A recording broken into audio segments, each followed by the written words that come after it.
So, what is God doing today among Gen Z young people?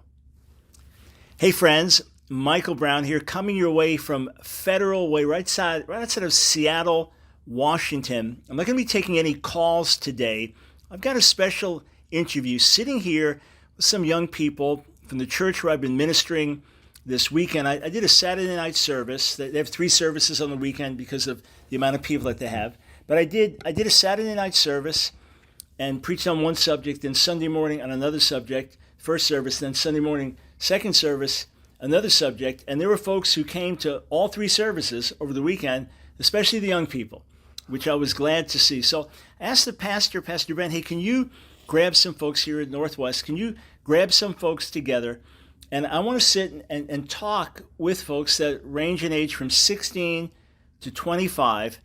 And I want to ask them a bunch of questions about, okay, in your generation, be Gen Z, what's happening with young people? What are their needs? How do they view the gospel? Some of them have been in public school, Christian school, homeschool. What's God doing? What do you find is the key to the strength of the church here? So first, I'm going to ask each of our panel of 5 experts to lean over to my mic here and just give us your first name and how old you are. We'll go starting here to my right. Go ahead. My name is Azariah, and I'm 17 years old. All right. My name is Kiana. I'm 20 years old. My name is Alex. I am 25 years old. My name is Samuel, and I'm 16. My name is Kenzie, and I'm 18. Okay, so we got a great range here, 16 to 25. You're the old guy here, 25. Think of that, feeling old. I'm 68, so we keep things in perspective here. Okay, so here's my first question, and any of you can join in, but in the general public, like public schools, things like that, the kids that you know who are not saved, not in church, what do they think about God and the gospel? If you just think of like your parents, how many of you were raised in the faith, raised by moms and dads?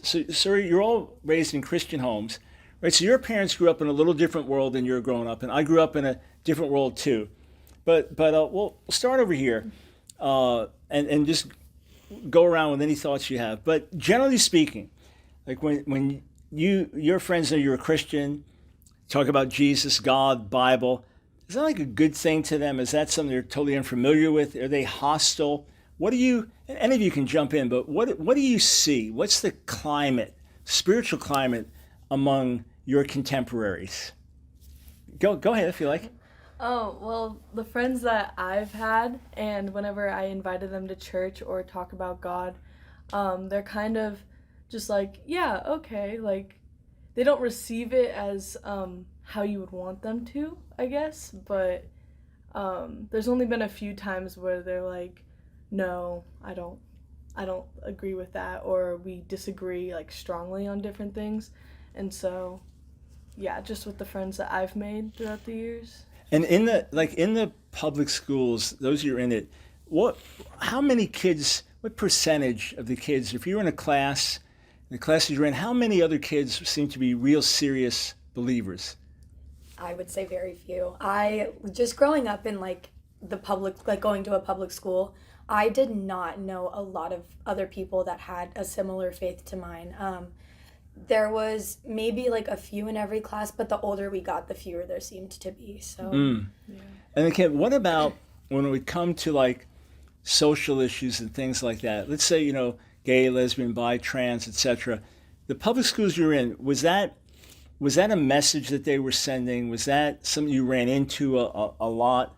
Give me some examples of what would be like the norm. Okay, go ahead. Yeah, so when I was growing up, the LGBTQ community slowly started to gain a lot more people started opening up about their sexuality and that sort of thing. So you're 20s. This is in your lifetime. Yes. You saw the shift. Yeah, but recently, actually, it wasn't like super big when I was like in high school-ish. I knew about it. There were a couple of kids that were transgender or that, identified as gay or lesbian or bisexual. But when I went actually back into a middle school here to volunteer, and the entire atmosphere has changed to being more inclusive. Kids are identifying as they, them. Every time they introduced themselves to me, they would tell me their pronouns. Wow. And it seemed to be every kid. And I was like, these are middle schoolers. Yes. Like 6th to 8th grade, and they're telling me, oh, she, they, them. Right, so you're only out of high school a couple years, and yet you weren't seeing this in high school a couple years ago, but now you're seeing it in middle school. In middle school, I went to volunteer, and it's the entire thing. The whole middle school was like this, and it's pretty intense. Got it. Anyone else want to add into that in terms of what you've experienced? It's kind of like, as a Christian, I felt like I had to support it. I mean, growing up, like when I was in middle school, like it's almost like you have to say, yeah, that's okay because everyone else is saying that around you. And so I saw like more of that when I was going into it, but then I switched over to a Christian school, so there's a lot less. But yeah, it's like. But even in the Christian school, you see some. Yeah. Okay, and as far as teachers, would they be saying how much were they pushing? Go ahead. So I'm doing Running Start, so I'm going to a college, but I'm still in high school. And so this last year, I had pretty much in every single class that I was in, they would start off the first discussion or the first assignment with, how do you want to be referred to? Like, what's your name? What's your pronouns? And so all my teachers had their own pronouns, and they were very clear. We want you to use our pronouns. And one of them was a biological female, and she told us, I do not want you to call me she. I do not want you to call me Mrs. Like, she was very adamant. She wasn't rude about it though. It was just she was very clear, like, I do not want anyone to refer to me by these other. Got it. Yeah, please. So as the old man here, 25. Actually, it actually goes pretty far back for me. I always went to public school. I actually remember when I was in 5th grade, I was talking to one of my peers, and for some reason we were talking about just like history. And I brought up the story of Noah and how he was like building an ark and like how he had to put all the animals in the ark. And then my teacher at the time, she pulled me out of class and said, Alex, we don't really talk about that. Those are just make-believe stories. She was probably 60 at the time. So And how old were you then? 11 maybe. So she's probably in her mid to late 70s, I'm guessing. So she told you that not just don't talk about, but they're make-believe stories. Yeah. And I was just a little like, really? Like, you're allowed to tell me that? But then like just throughout the years, especially like in high school, like there just started, there seemed to be like a club for everything. Like some good clubs, but also like a club for like LGBTQ or like, I don't know, like other things. But they even had like days where like they would recognize those, those people groups, and certain kids would walk around with a piece of duct tape on their mouth. Day of silence. Yeah, the day of silence. Yeah, in April. I would just ask questions, and I'm like, what are you doing? Why are you doing that? They wouldn't say anything, of course. What percentage of the kids would go along with that, like on a day of silence? That was at the time, so like that was probably 7 years ago. I would say it was generally pretty small. Most of the kids were not very liberal and open about their, the left side and other things like that. Most of them were honestly just passive, and they didn't say anything about their beliefs. Like you were either like super left or super right. Got it. But the majority, they didn't talk about their beliefs or their faith or anything. It's interesting to see the degree of what's become the norm, right? So 16 years old, are you in public school now? No, I'm in Christian school. Okay, so how old were you in public school? I was in 7th grade, and then COVID hit, and then we went to, instead of doing online, we went and did in person at Christian school. So. Okay, so you were in the first year of middle school? Yeah. Yeah, so what was, in terms of like gay activism, what was the environment there that you ran into? So it was kind of like if you like had any personality that was kind of like in a way they would say like zesty, like weird, like you had a high pitched voice, you acted this or you dressed like this, they would say, oh, you're gay, you act so gay or like something like that, and they would make fun of you, and it wasn't like something that you could be, but like it wasn't accepted really. It felt like if you were this, you're like an outcast, and it wasn't. But then there was also people like teachers, they like wouldn't talk about it as much because most of my teachers were Republican, like really, except for like a few, like they didn't speak about it. All right, so you're in a more conservative environment. Interesting. Yeah, all right, yeah, because it does shift, obviously. I mean, Washington State is not conservative, and Seattle is obviously, with Antifa and everything that happened, there have been hotbeds here. This may sound like a weird question, and again, depends on the system your school system you're in, or college, but did kids identify as furries? Did you run into that at all? I had a girl who would walk around like the hallways with rat ears and a rat tail, and that was such a and it wasn't very like common, but it was definitely present. And I felt, but the thing is like in the culture, like, or in like when I was growing up, and that was like we would see kids with costumes on in the hallways, it was something that was definitely very widely made fun of. Like that wasn't something that was accepted. Like right. I feel like the LGBTQ community was like, oh, you're gay, okay, like that's fine, but if you're wearing a tail through the hallways, like everybody was bound to make fun of you. Like there were very few that were accepting of that. And of course that's what a lot of the kids would say, where they identify, because before gay was cool and the celebration of all these things, you were outcast. You were marginalized, and no one understood you. And then you're out now. That you came out as gay. Now, okay, now people get it, and so on. So the same thing with quote furries. I don't say that again to mock people. We understand.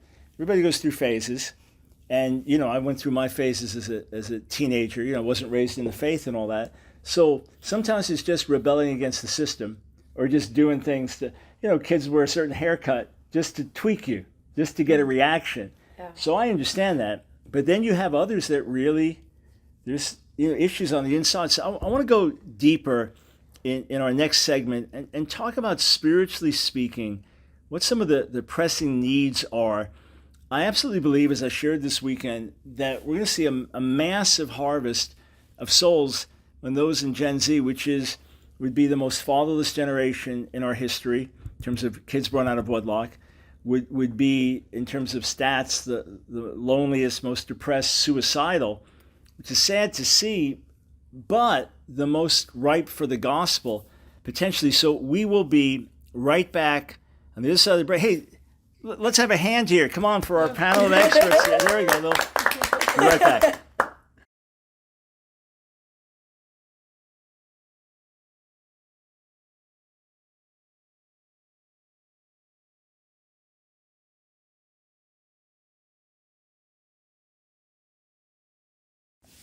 Hey friends, Michael Brown here in Federal Way, Texas, with 5 young people, loving Jesus, young people, ages 16 to 25, talking about their generation. Hey, I just want to tell you something that happened to me Saturday night.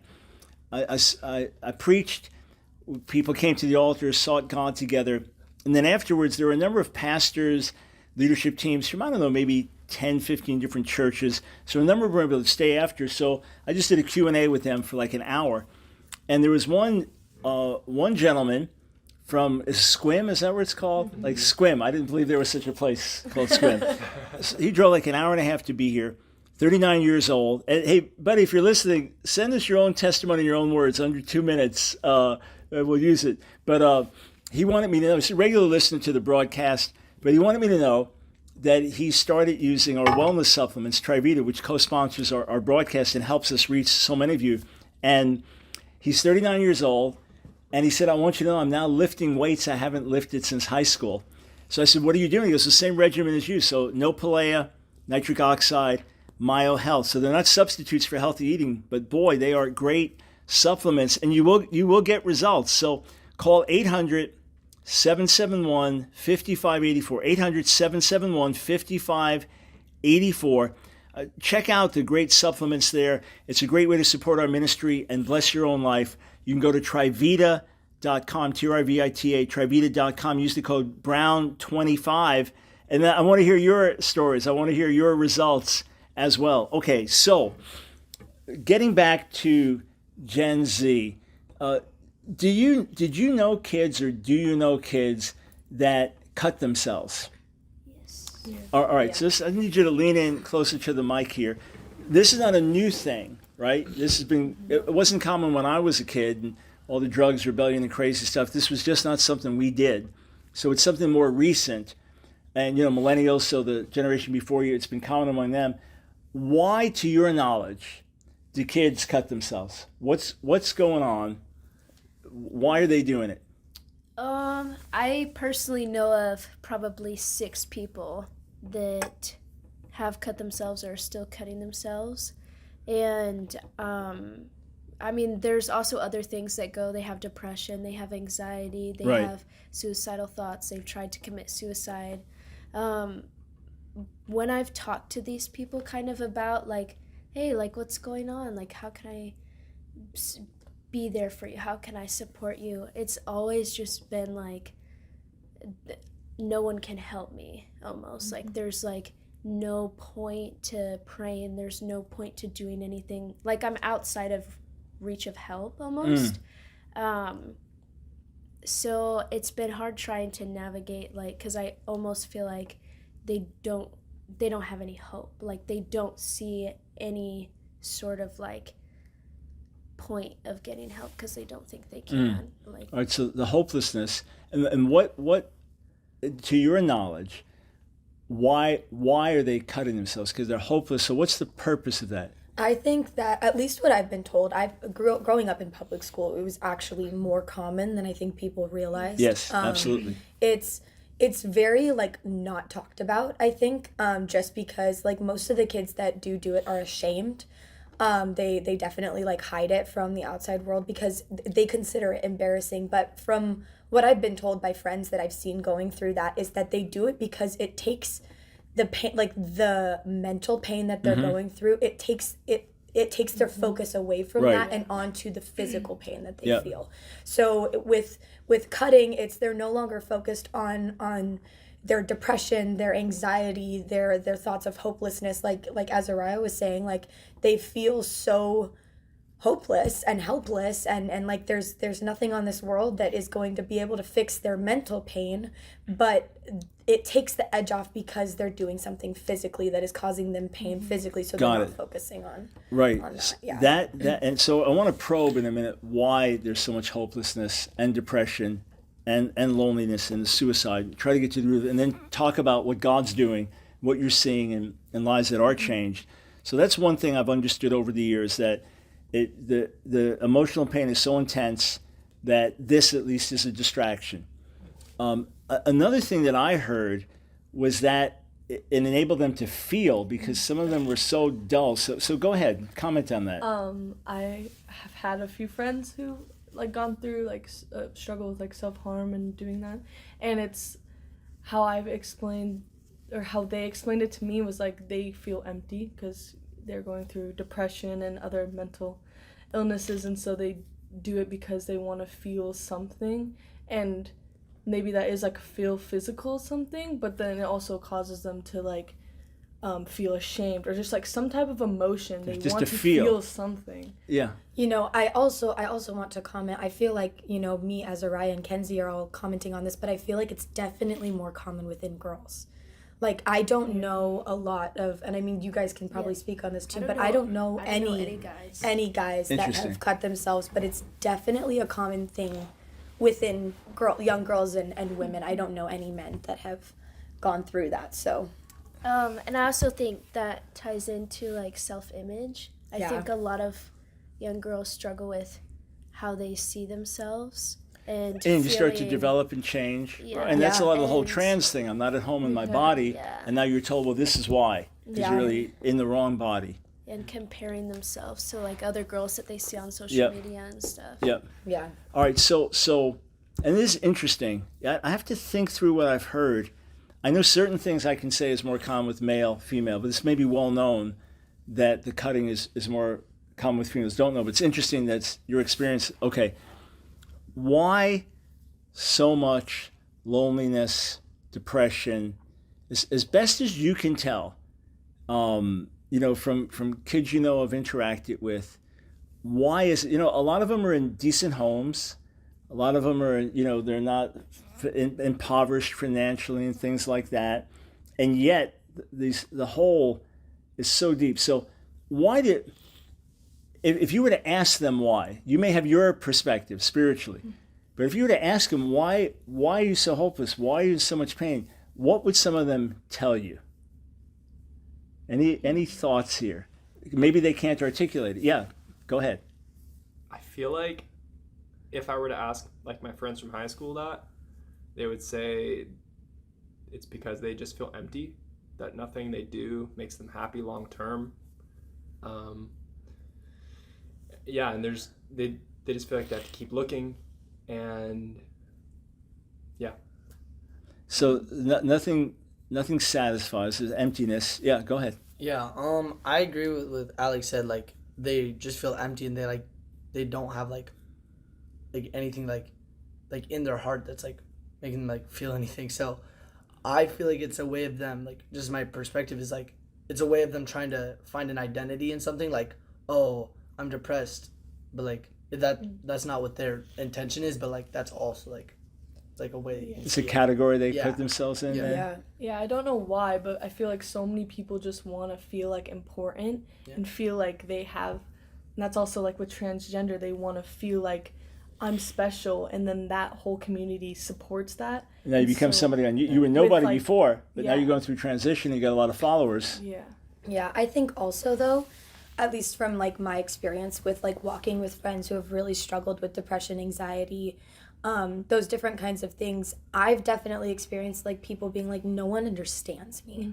Like, I'm completely misunderstood. I'm outcasted. I'm set apart, and in their case, it's not set apart in like the sense of like, oh, I'm different than most people. It's like I don't fit in. Adults don't understand me. I'm struggling. My parents, when I tell them that I'm going through these mental crises, it's my parents are telling me that mental health problems don't exist. It's not real, So I think that's, even if you are in a healthy home, or you are growing up with, like parents who do love you, it's the lack of like recognition that like depression, anxiety, mental health struggles are real, and like realizing that those need to be so with. Why, and we'll come back to this after the break, and then we're going to start hearing some of the things God's doing that you're seeing with your own eyes, kids being touched, lives being transformed, the hopeless getting hope, the depressed getting joy. Gen Z really is ripe for the gospel. But the last question I want to come back to in terms of some of the problems, we'll do it on the other side of the break, is why is there so much anxiety? Why is there so much fear? That's why many parents, like, it's just in your head. Well, it is the problem. What's in my head is real. We'll be right back.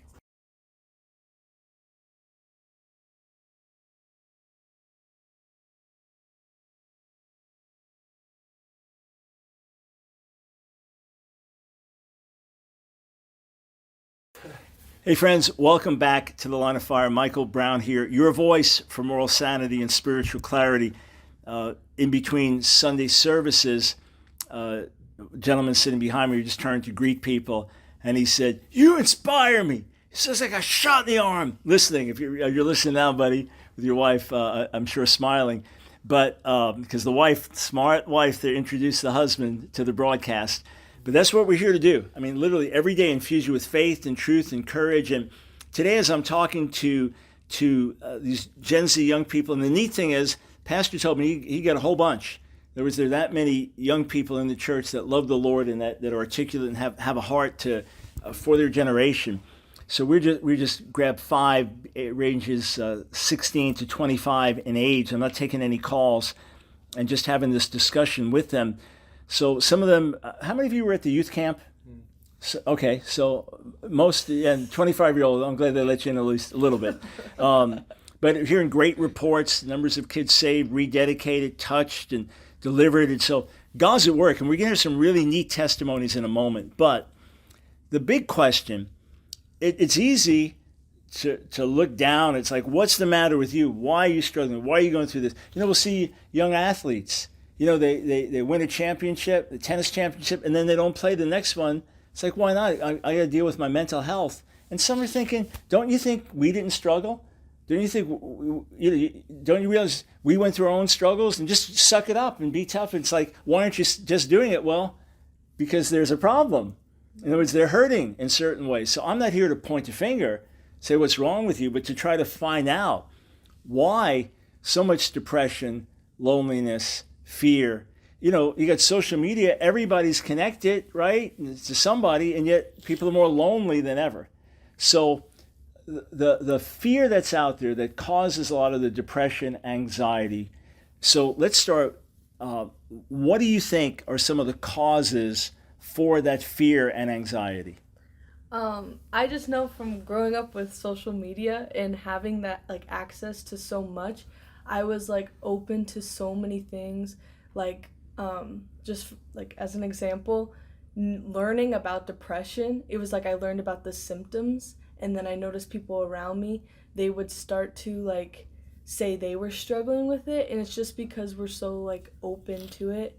So you self-diagnose. Yes. And now you start to think, well, I must be more depressed. Yeah. Okay. And it can actually lead to you struggling with that, and it's just like I feel like it just doubled it all, because it took like the symptoms and seeing how people actually struggled with it, and then like all these young people just started to look on that and not copy it, but like That's me. yeah. Right. Well, and to speak on that, I actually did struggle with depression for a couple of years, and I went to therapy at one point. I actually ended up starting to take antidepressants, and coming from someone who's like lived that, I really do think that a big part of it had to do with social media. And I think the reason why was because it was so easy to compare. People post the best versions of their self on the internet and their best lives and the vacations and all of this stuff, and I'm sitting here and I really was struggling with like my identity, like who I was, my purpose, and this was when I was not really walking with the Lord, and it made me spiral pretty often, because I was so focused on how well, quote unquote, everyone else was doing, and I was like, I'm suffering, like I'm really struggling, and all of these people are doing great, and that's not necessarily true, but social media, it's so easy to be fake. And then there's a big fad now with kids self-diagnosing as having multiple personality disorder, which, if the thing even exists as a category, psychologists would, there's this whole big, now I'm just going to self-diagnose. I was going to figure it out. It's like, my leg's hurting, I think I have cancer. You can't just do that. You know what I'm saying? But that's what people are doing mentally, emotionally. And then the comparison thing. What about the fact that, say, when I was growing up, if you got the news, so you had like a black and white TV, and then it became color TV. It was a big thing.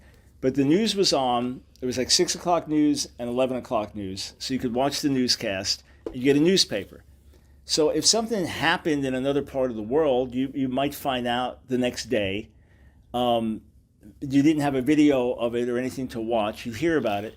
But now everything happening, the war in Ukraine, here's the latest person killed, this bombing here, there's this accident, people crash, and this one hanging themselves on, as they're talking about what they're going to do. So do you think that this bombardment of constant day and night bad stuff, terrible images, is that something that's impacting young people in terms of the flood of this is causing depression, fear, anxiety? Have you thought about that? Yeah, I think. Well, yeah, go ahead. Yeah, you go. Go ahead. Yeah.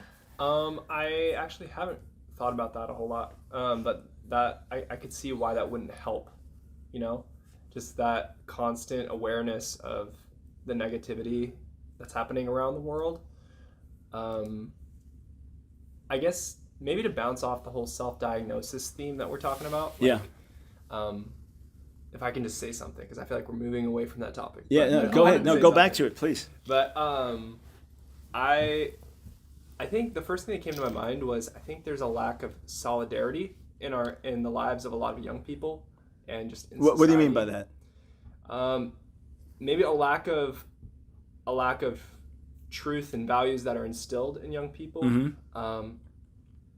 There's a lot of subjectivity. Everything's kind of relative, and you can Yeah. kind of, Yeah. oh yeah, sure, that's Right. true. I mean, it That used to makes be sense. we would teach history to learn You know? history. Now it's how do you feel about that history? Yeah. Yeah. Yep. You know? How do you respond to that history? Right. Okay. And I think that's creating a lot of anxiety because young people are starting to feel like, well, if I feel that it's true, it must be true. Mm-hmm. Where, in fact, actually, that's not how it works. Right, If you have right. somebody in your life, and I think parents should be the first people who can say, no, this is who you are. This is not in like a mean way, but like Reality. No, like this is the Right, truth. right. You know, it's the difference between going on WebMD and self-diagnosing yourself and going to an actual doctor. Yes. Right. Yeah. No, you Exactly. just need to drink more water. Like Right. So that You know, and- word of reason, exactly. and because kids are still going to think things, even if you're not like into a total fantasy.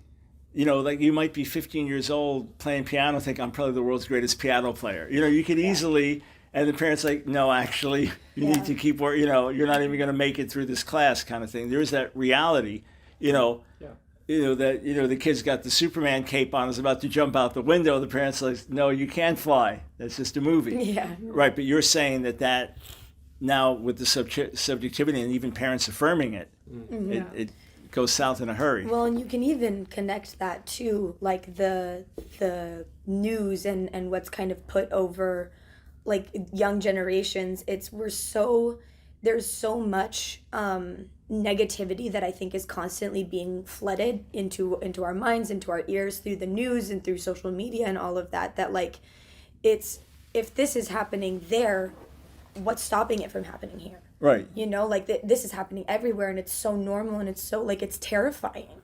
And because we hear about it all the time, it's like, well, it's so common, like that could happen tomorrow to me.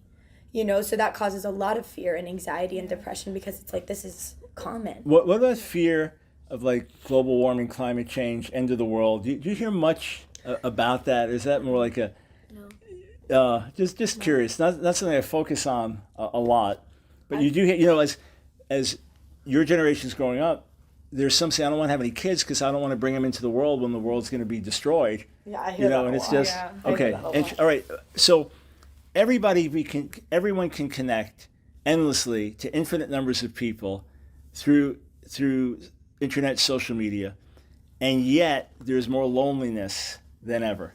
So why isn't the connectivity of social media and having quote so many friends, and why isn't that?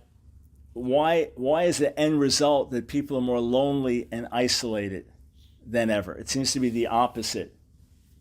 Well, I think I found that I tend to be the loneliest when I try to medicate with building relationship online. Mm-hmm. And because you can't really build relationship through social media, because you're seeing, like Kiana said earlier, you're seeing people's portrayed lives. They're only sharing certain aspects of their life. They're not sharing usually the hard stuff. They're not sharing the parts that they don't want everyone to know. And so when you just see this, you think everything's fine. And so I'm not going to tell everything that I'm going through to this person because from what I can see, their life looks great.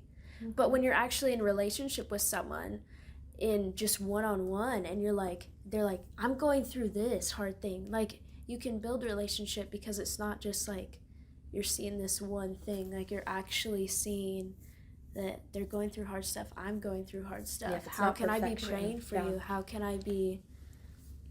Right. So relationship is still relationship. There's no knowing about people and interacting online, or 3,000 people liked your vacation photo is different than having a relationship with someone.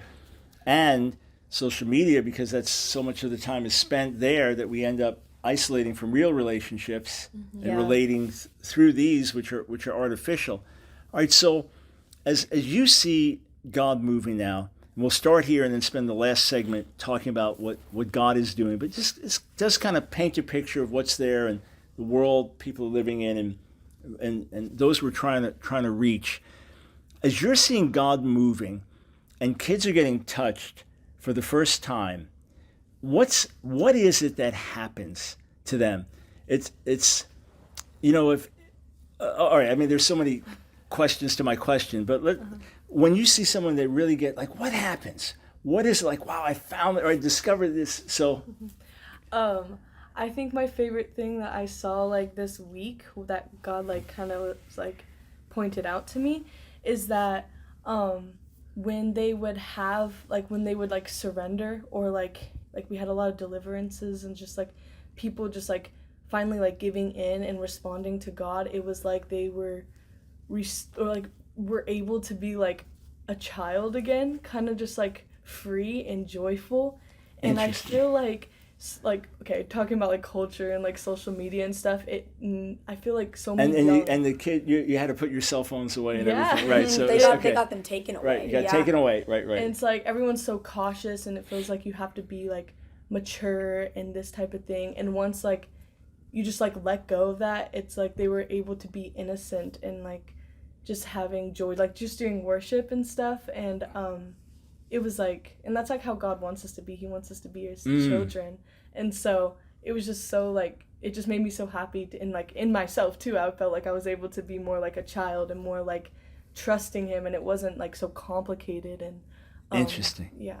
All right, so we're gonna come back, go around the room here, and find out more. But just the restored innocence and that freedom, that's an amazing insight. All right, friends, God is moving. I believe we're going to see a massive harvest of souls in Gen Z, but we need compassionate, spirit-filled outreach to really be effective. We will be right back.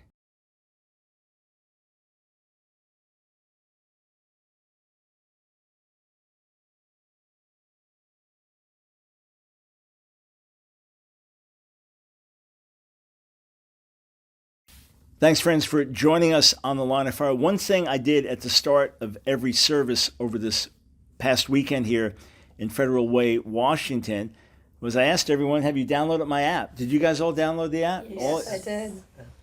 You did? All right, going to. See, the 25-year-old, he's a little slower, but then he's going to get to it. This is where he's going to get to it. I was just told that it's not good to pull your phone out while you're listening to someone. No, that's good. There No, you that's go. why I said do it, Respect. but I appreciate the honor there. Yeah, so friends, if you don't have the app, it's a way to take me home with you. It's a way to get access to thousands of videos, articles, the daily broadcast, our Jewish outreach website, our animated Consider This videos, all at your fingertips. Enjoy it. All the resources there are free. So download the app now. Ask Dr. Brown Ministries, AskDrBrown Ministries. If you don't get my emails, I met with Pastor Saturday night. One old friend came up to me and said, I love your emails. Everybody needs to get your emails. So you can get that through the app or at AskDrBrown.org, AskDrBrown.org. Sign up for the emails. We want to pour into you. We want to edify you, strengthen you, equip you, help you. So we're talking about now with this panel of expert Gen Z folks, 16 to 25, just a representative sampling of this church where God's moving wonderfully with young and old alike, about when you're seeing kids your age touched, what happens to them? What's going on? So go ahead, 16-year-old, let's hear from you. Well, at our kids' camp, there's this, we had a morning chapel, and we were teaching on the baptism of the Holy Spirit, and afterwards we had a time where we could pray, and I teamed up with one of our older leaders. His name was Ben, and this boy, he came up to us, and we asked him what he wanted prayer for, and all he said was he said tongues. He didn't say I want to be baptized with the Holy Spirit. That's all he said. And we're like, well, we talked to him about it, and as we got down to actually explaining it, he was like, he actually understood it. And it was it was good to see that a young person can actually understand what we were saying. But when we asked him to pray out loud, ask God to give him this gift, he broke out in tears, and he was like, I don't know how to pray. He was never taught how to pray. And he was like, Wow. I don't have the words. So we just sat there and we prayed with him, but he didn't pray until the night of. He actually he just began to speak out, and he would just pray things like, thank you, Jesus, for dying on the cross for me. Simple prayers, but it was just amazing to see that his heart was he wanted this gift from God, and we said that pray out and ask God, and he did, and he received the baptism of the Holy Spirit, and it was just amazing to see this young boy just How old do you think he was? he was 11. 11. That's so good. Yeah, and so didn't know how to pray and didn't even know what he was asking for. But then, yeah, it's the reality of Jesus dying. So you got a testimony. Yeah, Go ahead. I think a lot of people tend to overcomplicate Christianity. Mm-hmm. It's so easy to just go to God and talk to him like a friend. And that was something I actually had. One of my girls, I was able to be a youth leader, one of the cabin leaders at this camp this past week, and I had a girl who came to church with her grandma every once in a while, but really had no faith background and didn't really have a relationship with the Lord. And she ended up giving her life to Christ, which, thank the Lord, it was beautiful, it was amazing. And she turned to me during worship, and we had a really powerful group of kids that were just so excited to like worship the Lord, and they were so on fire, and we're jumping and we're singing, and she turns to me, she goes, I never knew that church could be this fun. And she was like, and I've never felt so accepted by a group of people. She said, she said, you wouldn't believe me, but I usually am quiet. And I usually, like, I'm introverted and I don't talk to people. But she was so loud and so talkative this entire camp, because she said the second she came into our cabin, she immediately felt accepted. Mm-hmm. And I just think that that's so beautiful, that, like, when you introduce people to like a group of people who just love the Lord and love each other, because that's what we're taught to do through Christ. Like, we just love like Jesus did, and like, it's hard to not feel accepted, because we love you as you come, not as you could be, but we love you as you come, and we let the Lord do the rest, you know. And I just think that's really beautiful, and we really just do have to give it to God and say, okay, God, like, we're loving on him, like, we need you to move, you know. And what about in reaching out and talking to someone? Do you feel it's important for letting them know that their voice counts? In other words, that they have a place at the table, that they have, that they are included in somebody. You were nodding as I was asking that. Do you want to comment on that, or do you want to chew on your comment before you do? Can you restate the question one more time? Yeah, so is there... okay, I sat with leaders in their 30s on Thursday afternoon in North Carolina. So they're millennials, but they're reaching Gen Z. And we were supposed to have a discussion. They were going to ask me certain questions. I said, do you mind if I ask you questions? So what's going on in your world, and what do you think? You know, similar questions about what I've been asking you, and what do you see with young people, and so on and so forth. And the next day, when one of them was introducing me, they told everyone how meaningful it was that I wanted to hear from them, that I felt what they had to say was important, and they felt that many young people feel like excluded, and that their voice doesn't matter. So even part of loving someone where they are, it's not that some unsaved kid or a new believer is going to teach me about who God is or what life is, but hey, I want to hear what you have to say, and that gives them a sense of like meaning or validity. And I don't mean to put it on. I mean that you genuinely care. Go ahead. Oh, that's actually funny that you bring that up, because me and Samuel were talking about that at elementary camp. We had a time of just prayer together, and one of the things that I mentioned as I was reading the scripture, I was like, you know, sometimes I feel like not heard because of my age. I feel like people don't listen to me because I'm not legally an adult. And so I've had to come into conversations kind of almost just like expecting people to treat me like that, because otherwise I'll feel put down and just not listened to. So it's kind of a hard balance of like, sometimes I just feel like, even when you're 18, I mean, I'm going to be 18 in less than a year, and I don't really feel like in that amount of time people are going to... No, it's not going to be suddenly like, oh, you're 18, well, let's... Right, yeah. But the thing is, though, for those reaching out, that if we make someone understand that we want to hear you, you know, we definitely know we have the answers to your problem, all of life's problems in the gospel, but we value you.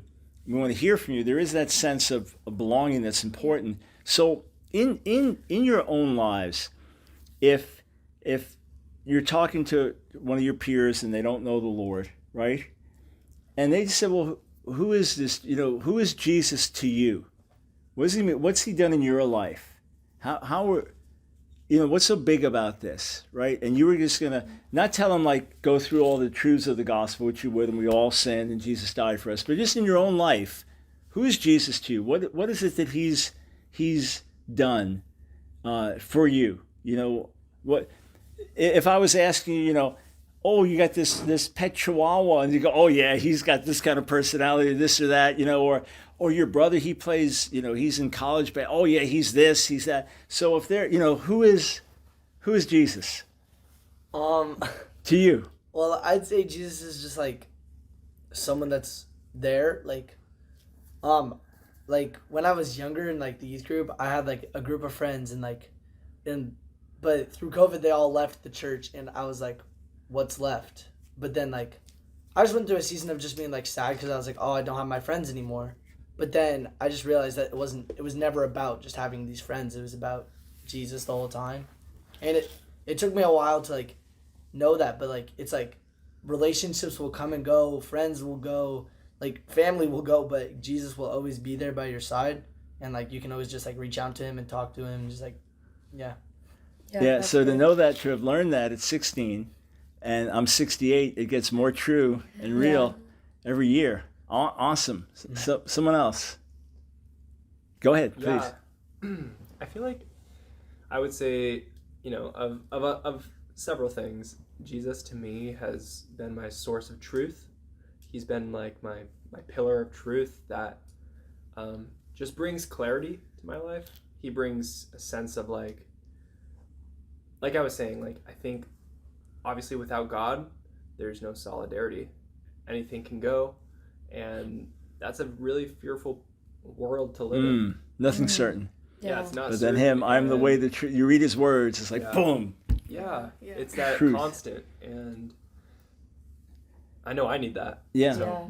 Excellent. Yeah. I think for me, like, I grew up in the church, and I had a really, really strong faith in middle school. I had a great relationship with the Lord, and getting into high school where everything was changing, and I was surrounded by uncertainty. I lost my relationship with the Lord in that, and after 3 years of going through a lot, he got me back kind of unexpectedly, and I realized like he is my consistent source of truth, like Alex said, and I think it's more for me like he knows me better than I know myself. And like just being able to like walk in his word and in his truth and what he has to tell me, like I know that like if I go to God first and I go to Jesus first and I have that conversation with him, like I don't need anything else. I don't need anything more than that. Got it. You know? Awesome. All right, we are short on time. Real quick, if you had to boil it down, a couple of sentences. Who is he to you? I've been like going through this time where like God just revealed to me like what does it mean that Jesus is our savior, and as growing up in the church and everything, Yeah. I felt like I didn't realize that I needed a savior or that I was sinful and that stuff. Like I mean I did bad things, but like not like I don't know. Right, I just right. thought that, and so I feel like just I've been praising God a lot lately, just that he's our savior and that like Jesus came and he was a real man and he was for us. And I'll just say this, and you'll have to tell the whole world your story because I'm out of time. I'll say this, as the years go on, he becomes more and more real and more that's good. wonderful and more amazing. And he's worth living for, dying for. So let's reach your generation with the gospel.